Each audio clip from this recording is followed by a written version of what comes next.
എന്റെ ഭാര്യയും മക്കളും കൊല്ലപ്പെട്ടിരിക്കുന്നു എന്നൊക്കെ പറഞ്ഞ് എമർജൻസി ടീമിന് ഒരു കോളൊക്കെ വരികയാണ്. പോലീസും സംഭവ സ്ഥലത്തേക്ക് എത്തിയപ്പോഴത്തേക്കും ഭാര്യയും രണ്ടു മക്കളും മരിച്ചു കിടക്കുന്നയിടത്ത് ഒരു ഭർത്താവ് കരഞ്ഞുകൊണ്ടൊക്കെ നിൽക്കുന്നതായിരുന്നു അവരും കണ്ടത്. ഞാൻ ഇവിടെ വന്നപ്പോഴത്തേക്കും ഇവരിങ്ങനെ മരിച്ചു കിടക്കുന്നതാണ് കണ്ടത്. ഇവരുടെ ശരീരത്തിൽ ഇപ്പോഴും ചൂടൊക്കെ അവശേഷിക്കുന്നു. കൊലയാളിയും അധികം ദൂരം പോയിട്ടുണ്ടാവുകയില്ല എന്നൊക്കെ പറഞ്ഞ് അയാൾ കരയുമ്പോഴത്തേക്കും നിങ്ങൾക്ക് ആരെങ്കിലും സംശയമുണ്ടോ എന്നൊക്കെ പോലീസും അയാളുടെ അടുത്തൊക്കെ ചോദിക്കുന്നു. അത്രയും നേരം കരഞ്ഞോണ്ടിരുന്ന അയാളാകട്ടെ എനിക്ക് സംശയം എന്നെയാണെന്നൊക്കെ പറഞ്ഞ് ചിരിക്കുകയാണ്. ഡയോണും ഒരു കുടുംബത്തിലെ 3 അംഗങ്ങളൊക്കെ മരിച്ചു കിടക്കുന്ന കാഴ്ചയൊക്കെ കാണുമ്പോഴത്തേക്കും കുട്ടിക്കാലത്തില് അവന്റെ പേരൻസ് ഒക്കെ അങ്ങനെ മരിച്ചു കിടന്നതിനെ കുറിച്ചാണ് അവനും ഓർക്കുന്നത്. നിനക്ക് എന്തെങ്കിലും പ്രശ്നമൊക്കെ ഉണ്ടെങ്കിൽ ഈ ഒരു കേസിൽ നിന്നും വിട്ടു നിന്നോ എന്ന് അമ്മ പറയുന്നുണ്ടെങ്കിൽ പോലും അവനും ഈ ഒരു കേസുമായിട്ട് മുന്നോട്ട് പോകുവാനായിട്ട് തീരുമാനിച്ചിരിക്കുന്നു. കില്ലറിനെയും അവൻ കണ്ടെത്തുമെന്നൊക്കെ പറയുന്നു. ഇയാളുടെ പേര് സുക്മീൻ എന്നൊക്കെയാണ്. അയാളാകട്ടെ ഞാൻ ഒരിക്കലും എന്റെ ഭാര്യേനെയും കുട്ടികളെയും കൊല്ലുകയില്ല എന്നൊക്കെ പറയുമ്പോഴത്തേക്കും ആരും തന്നെ വീട്ടിലേക്ക് അതിക്രമിച്ച് കടന്നതിന്റെ യാതൊരു വിധത്തിലുള്ള സൂചനയും ലഭിച്ചിട്ടില്ല. മാത്രമല്ല കൊലപാതകം നടത്തിയ കത്തിയിൽ നിന്നും അയാളുടെ കൈയുടെ പ്രിന്റ് ഒക്കെ ലഭിച്ചിട്ടുണ്ടായിരുന്നു എന്നൊക്കെ പോലീസും പറയുകയാണ്. എന്റെ മകനാകട്ടെ ടീനേജ് പ്രായമാണ്. അങ്ങനെയിരിക്കെ ചെറിയ ചില വഴക്കുകളൊക്കെ ഞങ്ങൾ ഉണ്ടാക്കിയിട്ടുണ്ടെങ്കിലും അവനോട് സംസാരിക്കുവാനായിട്ട് ഞാനും അവനെ ലിവിംഗ് റൂമിലേക്കൊക്കെ വിളിച്ചു വരുത്തി. പക്ഷെ പിന്നീട് നടന്ന കാര്യങ്ങളൊന്നും തന്നെ എനിക്ക് ഓർമ്മയില്ല എന്നൊക്കെ സുഗ്മിനും പറയുന്നു. അത്രയും പറഞ്ഞ് അയാൾ അവിടെ ഇരുന്ന് കരഞ്ഞു കഴിയുമ്പോഴത്തേക്കും കൂടുതലായിട്ടുള്ള ചോദ്യങ്ങളൊക്കെ അയാളുടെ അടുത്തും ചോദിക്കുകയാണ്. ഇത്തവണ ഡയോണും അയാളോട് കാര്യങ്ങളൊക്കെ ചോദിക്കുമ്പോഴത്തേക്കും ഞാൻ കൊലപാതകമൊന്നും ചെയ്തിട്ടില്ല എന്നൊക്കെ പറഞ്ഞ് അയാൾ കരഞ്ഞു കഴിഞ്ഞിട്ട് പെട്ടെന്ന് തന്നെ അയാൾ മറ്റൊരാളായിട്ട് മാറുകയാണ്. അയാളും തന്റെ പേര് സോയോൾ എന്നാണെന്നും താൻ സ്കൂളിലൊക്കെ പഠിക്കുകയാണെന്നും ഒക്കെ പറയുന്നു. പിന്നീടാകട്ടെ ഡോവാൻ എന്ന പേരുള്ള മറ്റൊരു വ്യക്തിനെ കുറിച്ച് കൂടി പറയുകയാണ്. അതായത് സോയോളും ഡോവാനും രണ്ട് വ്യക്തികളാണ്. ഇവർ രണ്ടുപേരും ഉള്ളത് സുഗ്വിന്റെ ബോഡിയിലാണ്. അങ്ങനെ ഇരിക്കെ സോയോള് കുട്ടികളുടെ സ്വഭാവമൊക്കെ ഉള്ള ഒരു വ്യക്തിയും ഡോവൻ വളരെ ദേഷ്യമൊക്കെ ഉള്ള, അതായത് വളരെ റൂഡായിട്ടൊക്കെ പെരുമാറുന്ന മറ്റൊരു വ്യക്തിയുമാണ്. ഇവർ രണ്ടുപേരും പരസ്പരം അങ്ങോട്ടും ഇങ്ങോട്ടൊക്കെ സംസാരിക്കുന്നു. അതേസമയം ഇങ്ങനെ രണ്ട് പേഴ്സണാലിറ്റീസ് തന്റെ ഉള്ളിൽ ഉള്ളതായിട്ടൊന്നും തന്നെ സുഗ്വിനും അറിയുകയില്ല. അങ്ങനെ ഈ ഒരു സംസാരമൊക്കെ തുടർന്നുകൊണ്ടും ഇരിക്കുന്നു. എന്തായാലും ഇയാളുടെ ഉള്ളിൽ ഇതുപോലെ രണ്ട് പേഴ്സണാലിറ്റീസ് കൂടി ഉണ്ടെന്നൊക്കെ മനസ്സിലാക്കിയിട്ട് അതേ രീതിക്ക് തന്നെയാണ് ഡയോണും ക്വസ്റ്റ്യൻസ് ഒക്കെ ചോദിക്കുന്നത്. സുഗ്ബിന് കാര്യങ്ങളൊന്നും തന്നെ അറിയുകയില്ല. അതുകൊണ്ട് തന്നെ അയാളുടെ ഭാര്യനെയും കുട്ടികളെയും കൊന്നിട്ടുണ്ടായിരുന്നത് നീയാണോ എന്നൊക്കെ അവന്റെ ഉള്ളിലുണ്ടായിരുന്ന ഡോവന്റെ അടുത്തേക്ക് ഡയോൺ ചോദിക്കുമ്പോഴത്തേക്കും അതേന്നൊരു മറുപടിയൊക്കെ ഡോവനും കൊടുക്കുന്നു. സുഗ്ബിൻ ആവശ്യത്തിനൊന്നും പണം വീട്ടിലേക്ക് കൊണ്ടുവരുന്നില്ല എന്നൊക്കെ പറഞ്ഞിട്ട് അയാളുടെ വൈഫ് അവനെ തരം താഴ്ത്തിയൊക്കെയായിരുന്നു കണ്ടിട്ടുണ്ടായിരുന്നത്. ഇനി സാധാരണഗതിക്ക് അച്ഛന് ദേഷ്യമൊക്കെ വരുമ്പോഴത്തേക്കും കുട്ടികളുടെ അടുത്ത് ദേഷ്യമൊക്കെ പ്രകടിപ്പിക്കുന്നതാണല്ലോ. അങ്ങനെ സുക്വീൻ കുട്ടികളെ തല്ലുകയാണെങ്കിൽ എന്നെ തല്ലരുതെന്നൊക്കെ കുട്ടികളും പറയും. അങ്ങനെ ഇരിക്കെ ആ മൊത്തത്തിലുള്ള ഫാമിലിനെ തനിക്ക് ഇഷ്ടമില്ലാത്തത് കൊണ്ടാണ് താൻ സുക്വിന് വേണ്ടിയിട്ട് ഇങ്ങനൊരു കൊലയൊക്കെ നടത്തിയിട്ടുണ്ടായിരുന്നെന്നാണ് ഡൊവൻ അറിയിക്കുന്നത്. ഇപ്പോൾ അവൻ ഒരുപാട് കരയുന്നൊക്കെയുണ്ട്. എങ്കിൽ പോലും കുറച്ച് കഴിയുമ്പോഴത്തേക്കും ഞാൻ ചെയ്തതായിരുന്നു ശരിയെന്നൊക്കെ സുക്വിന് മനസ്സിലാക്കുമെന്നൊക്കെ ഡോവനും അറിയിക്കുന്നു. ഡോവൻ മാത്രമല്ലല്ലോ സോയൂൾ കൂടി ആ ഒരു ശരീരത്തിലൊക്കെ ഉള്ളത് കൊണ്ട് തന്നെ സോയൂളിന് ഡോവനെ തടഞ്ഞുകൂടായിരുന്നു എന്നൊക്കെ ഡയോൺ ചോദിക്കുമ്പോഴത്തേക്കും ഡോവൻ മാറി സോയൂൾ മറുപടിയൊക്കെ കൊടുക്കുന്നു. സോയൂൾ ആകട്ടെ ഡോവൻ വളരെയധികം ദേഷ്യക്കാരനാണ്.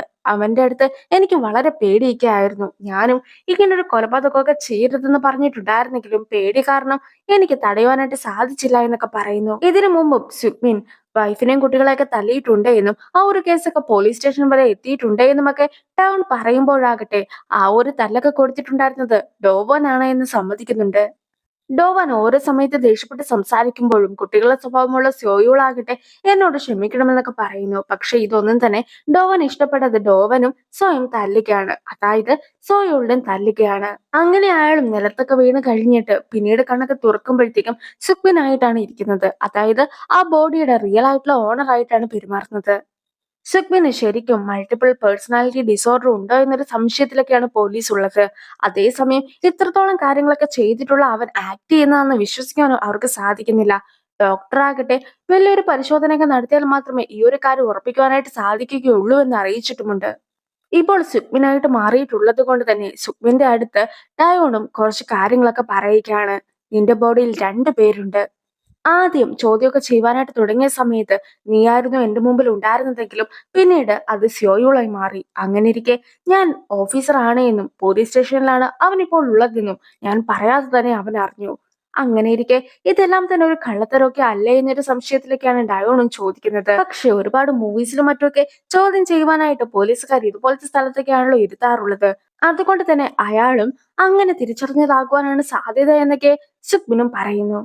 ബിഡ്നയും ബോധം കെട്ട് വീണതൊക്കെ ചീഫിന്റെ അസിസ്റ്റൻസും അറിഞ്ഞിട്ടുണ്ട്. സത്യം പറ, നീ ഡയോണ് പ്രപ്പോസ് ചെയ്തില്ലേ? അവൻ നിന്നെ റിജക്ട് ചെയ്തില്ലേ? അതുകൊണ്ടല്ലേ നാണക്കേടൊക്കെ ഭയന്നിട്ട് നീയും തലകറങ്ങി വീണിട്ടുണ്ടായിരുന്നത് പോലെ അഭിനയിച്ചതെന്നൊക്കെ അവരും അവളുടെ അടുത്തൊക്കെ ചോദിക്കുന്നു. എന്തായാലും ബിഡ്നയ്ക്ക് ഇപ്പോഴുള്ളത് ഒരു വൺ സൈഡ് ലവ് ആണെന്നൊക്കെ അവരും തിരിച്ചറിയുന്നുണ്ട്. ഇനി കൂടുതലായിട്ട് തെറ്റ് ചെയ്ത ആൾക്കാരെയൊക്കെ കണ്ടെത്തണമല്ലോ. അതുകൊണ്ട് തന്നെ ഒരു വലിയ ലിസ്റ്റൊക്കെ ആയിട്ട് എത്തിയിരിക്കുകയാണ് മാൻഡുവും. ആദ്യത്തേതാകട്ടെ ഒരു ചെറിയ ഉപദ്രവമൊക്കെ ആയിരുന്നു. പക്ഷെ അതിന്റെ അകത്തുള്ള ആള് മരിച്ചിട്ടൊന്നുമില്ല. സോ ആ ഒരു കേസൊക്കെ അവർ വേണ്ടെന്ന് വെക്കുന്നു. അടുത്തതായിട്ടാകട്ടെ ഞെണ്ടിനെ മോഷ്ടിച്ചോണ്ട് പോയൊരു കേസൊക്കെ ആയിരുന്നു. അതിൽ ആരാണ് മരിച്ചതെന്നൊക്കെ ബിന്നെ ചോദിക്കുമ്പോഴത്തേക്കും 3 ഞണ്ടുകളാണ് മരിച്ചതെന്നൊരു മറുപടിയൊക്കെ മാൻഡു പറയുകയും ബിന്നയ്ക്ക് കൂടുതൽ ദേഷ്യമാവുകയും ചെയ്യുന്നു. അതുകൊണ്ട് തന്നെ മര്യാദയ്ക്ക് സോൾവ് ചെയ്യാത്ത വലിയ കൊലപാതകമൊക്കെ ചെയ്ത ആൾക്കാരുടെ കേസുമായിട്ട് ഇങ്ങോട്ട് വന്നാൽ മതി എന്നൊക്കെ ബിന്ന് പറയുമ്പോഴത്തേക്കുമാണ് അവനും നമ്മൾ നേരത്തെ കണ്ടിട്ടുണ്ടായിരുന്ന ഫാമിലിയെ മൊത്തത്തിൽ കൊന്ന ആ ഒരു കേസൊക്കെ ഉണ്ടല്ലോ, ആ ഒരു കേസിനെ കുറിച്ചൊക്കെ അവളുടെ അടുത്ത് പറയുന്നത്. പക്ഷെ ഈ ഒരു കേസില് കൊലപാതകം ചെയ്ത ആളുടെ പേരൊന്നും പുറത്തു പറഞ്ഞിട്ടില്ല. അതുകൊണ്ട് തന്നെ അതാരാണെന്ന് കണ്ടെത്തുവാനായിട്ട് മാൻഡുവിന്റെ അടുത്തും പിന്നെ പറയുന്നുണ്ട്. മാണ്ഡുവും പ്രസ് റൂമിലേക്കൊക്കെ എത്തിയിട്ട് താനൊരു റിപ്പോർട്ടർ ആണെന്നുള്ള രീതിക്കൊക്കെ ഇരിക്കുന്നു. മാത്രല്ല അവിടെ ഉണ്ടായിരുന്ന മറ്റൊരു റിപ്പോർട്ടറിന്റെ അടുത്ത് നേരത്തെ കൊലപാതക കേസിൽ ഒരു ഹസ്ബൻഡിനെയൊക്കെ പിടിച്ചിട്ടുണ്ടായിരുന്നല്ലോ, അയാളുടെ പേരെന്തായിരുന്നു, ഞാനത് മറന്നുപോയെന്നൊക്കെ പറയുമ്പോഴത്തേക്കും അയാളുടെ യഥാർത്ഥത്തിലുള്ള പേരൊക്കെ റിപ്പോർട്ടർ തന്നെ മാണ്ഡുവിന്റെ അടുത്ത് പറഞ്ഞൊക്കെ കൊടുക്കുന്നു. ടി വി കണ്ടോണ്ടിരുന്ന വിറ്റ്നി ആകട്ടെ ടിവിയിൽ ഒരു കിസ്സിനൊക്കെ വരുമ്പോഴത്തേക്കും അവളും ടി വിക്ക് ഓഫ് ചെയ്യുന്നുണ്ട്. പിന്നീട് ഡയോൺ എന്തെടുക്കൊക്കെ ആയിരിക്കുമെന്ന് അറിയുവാനായിട്ട് ഡയോണിന്റെ പേരൊക്കെ എഴുതി നോക്കുവാനായിട്ട് തുടങ്ങുമ്പോഴത്തേക്കും നമ്മുടെ മാൻഡുവും തിരികെ എത്തുന്നു. കൊലയാളിയുടെ പേരൊക്കെ കിട്ടി. അയാളുടെ പേര് യങ് സുക്മിൻ എന്നാണെന്നൊക്കെ ബിന്നിയുടെ അടുത്ത് മാൻഡു പറഞ്ഞു കഴിയുമ്പോഴത്തേക്കും ബിന്നിയും ആ ഒരു പേരൊക്കെ എഴുതി നോക്കുകയാണ്. പക്ഷെ അയാളാകട്ടെ ജയിലിൽ കിടന്ന് കരയുന്നതൊക്കെ ആയിരുന്നു അവരും കണ്ടത്. അയാൾക്ക് മൾട്ടിപ്പിൾ പേഴ്സണാലിറ്റി ഡിസോർഡർ ഉണ്ടെന്നൊക്കെയാണ് റിപ്പോർട്ടർ പറഞ്ഞിട്ടുണ്ടായിരുന്നത്. ഞാൻ അല്ല കൊന്നതെന്ന് അയാൾ പറഞ്ഞിട്ട് അടുത്ത നിമിഷം ആകുമ്പോഴത്തേക്കും ഞാനാണ് കൊന്നതെന്ന് അയാൾ പറയും. അങ്ങനെ ഇരിക്കെ ഇയാളെ ശരിക്കും നമ്മൾ ശിക്ഷിക്കേണ്ടതായിട്ടുണ്ടോ എന്നൊക്കെ വേണ്ടി ചോദിക്കുമ്പോഴത്തേക്കും എന്ത് തന്നെ വന്നാലും അയാൾ ഒരു കൊലയാളി തന്നെയാണെന്നൊക്കെ ബിഗ്നയും പറയുന്നു. അടുത്തതായിട്ട് മരിച്ചു പോയിട്ടുണ്ടായിരുന്ന വൈഫിന്റെ അമ്മയും സഹോദരിയും ജയിലിലേക്കൊക്കെ എത്തുകയാണ്. അവരും നീ അല്ലല്ലോ അവളെ കൊന്നത് അല്ലേ എന്നൊക്കെ ചോദിക്കുമ്പോഴത്തേക്കും സിഗ്മിനും അല്ല എന്നൊക്കെ പറയുന്നുണ്ട്. പക്ഷെ പെട്ടെന്ന് തന്നെ ക്യാരക്ടർ മാറി ഡോവനായി വന്നതിന് ശേഷം നിങ്ങളുടെ മകളാകട്ടെ എപ്പോഴും എന്റെ അടുത്ത് പണമൊക്കെ ചോദിക്കുമായിരുന്നു. അതുകൊണ്ട് തന്നെ അവൾക്ക് അർഹതപ്പെട്ടതാണ് ഞാനും കൊടുത്തത്. അവളെ ഞാൻ തന്നെയാണോ കൊന്നത് എന്നൊക്കെ അവരുടെ അടുത്ത് പറയുമ്പോഴത്തേക്കും അവരതൊക്കെ കേട്ടിട്ട് ആകെ ഷോക്ഡ് ആകുന്നു. മാത്രമല്ല അവനും ഒരുപാട് വയലന്റ് ആകുമ്പോഴത്തേക്കും പോലീസുകാരാണ് അവനെ പിടിച്ചു മാറ്റുന്നത്. എന്റെ മകൾ മരിക്കുവാനായിട്ടുള്ള കാരണക്കാരി ഞാൻ തന്നെയാണെന്നൊക്കെ പറഞ്ഞ ആകെ വിഷമത്തിൽ ആ ഒരു അമ്മയും ജയിലിൽ നിന്ന് പുറത്തേക്ക് ഇറങ്ങുമ്പോഴത്തേക്കും തളർന്നു വീഴുകയാണ്. ഇനി പോലീസും കൊലപാതകത്തെ കുറിച്ചൊക്കെ കൂടുതൽ ഡീറ്റെയിൽഡ് ആയിട്ടൊക്കെ പറയുന്നു. ഭാര്യയും മക്കളും ഒക്കെ മരിച്ചതിന് ശേഷം പോലും സുഖ്മിൻ അവരെ കുത്തിയിട്ടൊക്കെ ഉണ്ടായിരുന്നു. ഏറ്റവും കൂടുതൽ കുത്തൊക്കെ കൊണ്ടിട്ടുണ്ടായിരുന്നത് അയാളുടെ മകനിട്ടാണ്. അങ്ങനെ ഇരിക്കെ അയാളുടെ മകന്റെ ഫോൺ കൂടി അയാൾ തകർത്തിട്ടുണ്ടായിരുന്നു. അതുകൊണ്ട് തന്നെ എന്തോ ഒരു ക്ലൂ ഒക്കെ ആ ഒരു ഫോണിലും ഉണ്ടായിരിക്കുമെന്നൊക്കെ അവരും സംശയിക്കുന്നു. ഇനി ഡയോണും ക്വസ്റ്റനൊക്കെ ചെയ്യുന്ന സമയത്ത് തിരിച്ച് സുഗ്മനായി മാറിയിട്ടുണ്ടായിരുന്ന അയാളുടെ അടുത്ത് നിന്റെ ബോഡിയിൽ 2 പേരുണ്ടെന്ന് പറഞ്ഞിട്ട് ആ ഒരു പേരൊക്കെ തിരിച്ചായിരുന്നു ഡയോൺ പറഞ്ഞിട്ടുണ്ടായിരുന്നത്. അതായത് കൂഡവന് പകരം കിംഡോവൻ എന്നും കിംസിയോളിന് പകരമായിട്ട് കോസിയോൾ എന്നും ആയിരുന്നു അവൻ പറഞ്ഞത്. അതേസമയം മറുപടി കൊടുക്കുന്ന സമയത്ത് എനിക്ക് കിംസിയോളിനെ അറിയുകയില്ല എന്നൊരു മറുപടിയൊക്കെ ആയിരുന്നു സുഗ്മിനും കൊടുത്തിട്ടുണ്ടായിരുന്നത്. സുഗ്മിന്റെ ബോഡിയിൽ എന്താണ് സംഭവിച്ചതെന്നും തന്റെ ബോഡിയിൽ 2 പേരുള്ള കാര്യം തനിക്ക് അറിയുകയില്ല എന്നുമൊക്കെ അവൻ ആദ്യം പറഞ്ഞിട്ടുണ്ടായിരുന്നെങ്കിൽ പോലും ഇപ്പോഴാകട്ടെ ഡയോൺ തന്നെ തെറ്റിച്ചു പറഞ്ഞിട്ടുണ്ടായിരുന്ന പേരൊക്കെ തിരുത്തിയിട്ടായിരുന്നല്ലോ സുഗ്മിന് മറുപടി കൊടുത്തത്. സോ ഈ ഒരു മൾട്ടിപ്പിൾ പേഴ്സണാലിറ്റി എന്ന ഡിസോർഡർ ഒക്കെ ഉള്ളത് എല്ലാം തന്നെ അവന്റെ ഒരു കള്ളത്തരം മാത്രമാണെന്നൊക്കെ ഡയോണും പറയുന്നു. ഇനി ഫാമിലി കില്ലിംഗ് കേസ് ആകട്ടെ ബിഡ്നയുടെ കോടതിയിലല്ല നടക്കുന്നത്. അതുകൊണ്ട് തന്നെ ആ ഒരു കോടതിയിലേക്കൊക്കെ അയക്കാമോ എന്നൊക്കെ ചീഫ് ജഡ്ജിന്റെ അടുത്തൊക്കെ ബിഡ്ന ചോദിക്കുന്നുണ്ടെങ്കിലും ചീഫ് ജഡ്ജ് സമ്മതിക്കാതെയൊക്കെ ആക്കുമ്പോഴത്തേക്കും അസംബ്ലിമാനെ കോൾ ചെയ്തിട്ട് ഈ ഒരു വിവരമൊക്കെ അവൾ അസംബ്ലിമാനെയും അറിയിക്കുന്നു. അവളെ ഇപ്പോൾ കോടതി മാറ്റുവാനായിട്ടാണ് അവൾ പറയുന്നത്. മാത്രല്ല ചില കേസൊക്കെ അവളെ തന്നെ ഏൽപ്പിക്കണമെന്ന് അവൾ പ്രത്യേകമായിട്ട് പറയുന്നുമുണ്ട്. നമുക്ക് അവൾ പറയുന്ന ഈ ഒരു കാര്യങ്ങളൊക്കെ അംഗീകരിക്കേണ്ടതായിട്ടുണ്ടോ എന്നൊക്കെ അസംബ്ലിമാന്റെ മൂത്ത മകൻ ചോദിക്കുമ്പോഴത്തേക്കും ഇപ്പോൾ അവൾ ഇങ്ങനത്തെ കാര്യങ്ങളൊക്കെ പറയുമ്പോഴത്തേക്കും നമ്മളത് സാധിച്ചു കൊടുക്കുകയാണെങ്കിൽ ഫ്യൂച്ചറിൽ അതൊക്കെ നമുക്ക് ഒരുപാട് ഉപകാരപ്പെടുമെന്ന് അസംബ്ലിമാനും അറിയിക്കുന്നു. ഇത്രയും നാളും വിട്ടുകീർന്നിട്ടുണ്ടായിരുന്നത് ഒറ്റയ്ക്കുള്ള കോടതിയിലൊക്കെ ആയിരുന്നെങ്കിൽ ഇപ്പോഴാകട്ടെ 3 പേരടങ്ങുന്ന കോടതിയിലൊക്കെയാണ് ബിന്നു ഉണ്ടാവുക. ഈ ഒരു കേസും അവളായിരിക്കും നോക്കുക എന്നൊക്കെ പോലീസും വളരെ വിഷമത്തോടു കൂടി തന്നെ ബാക്കിയുള്ള പോലീസുകാരെ അറിയിക്കുകയാണ്.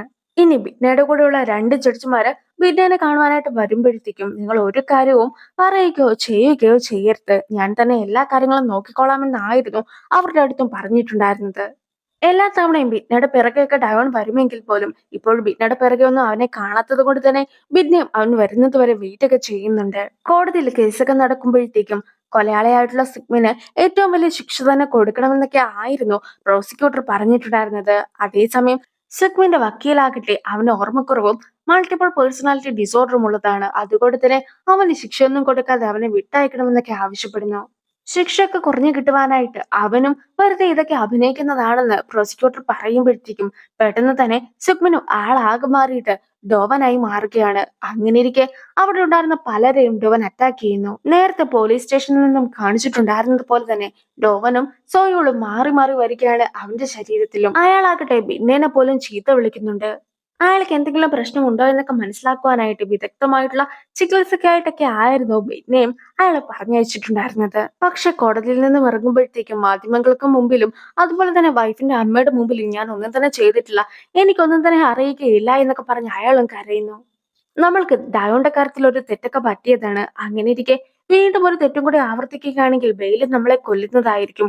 ഒന്നും കൂടി ഒന്ന് അന്വേഷിച്ചിട്ടൊക്കെ പോരെ ഈ ഒരു കേസ് ഏറ്റെടുക്കുന്നതെന്നൊക്കെ ബിഗ്നയുടെ അടുത്ത് മാൻഡി പറയുന്നുണ്ടെങ്കിലും ഈ ഒരു കേസിൽ അങ്ങനെ തെറ്റൊന്നും സംഭവിക്കുകയില്ല എന്ന ഉറച്ച വിശ്വാസത്തിലൊക്കെ ബിഗ്നയും ഇരിക്കുന്നു. ഏറോങ് വന്നിട്ട് സുക്മിന്റെ റൂമിന്റെ വെളിയിൽ നിന്നിട്ടുണ്ടെന്ന പോലീസുകാരൊക്കെ ഇടിച്ചിടുകയാണ്. അങ്ങനെ ഇരിക്കെ നഴ്സിന്റെ വേഷത്തിലൊക്കെ ബിഗ്നയും അകത്തേക്ക് കയറി വരുന്നു. ഞാനൊരു തെറാപ്പിക്ക് വേണ്ടിയിട്ടാണ് ഇവിടെ എത്തിയതെന്ന് പറഞ്ഞ് അവളും കത്തിയുമായിട്ട് നിൽക്കുമ്പോഴത്തേക്കും പെട്ടെന്ന് തന്നെ ഒരാൾ അവളുടെ കാലിലൊക്കെ പിടിക്കുകയാണ്. അവൾ നോക്കുമ്പോഴത്തേക്കും കട്ടിലിനടിയിലൊക്കെ ഉണ്ടായിരുന്നത് ഡയോൺ ആയിരുന്നു. ആ ഒരു സീനോട് കൂടി ഈ ഒരു വീഡിയോ അവസാനിപ്പിക്കുന്നു. അടുത്തൊരു വീഡിയോ ആയിട്ട് ഇത്രയും വേഗം കാണാം. ബൈ.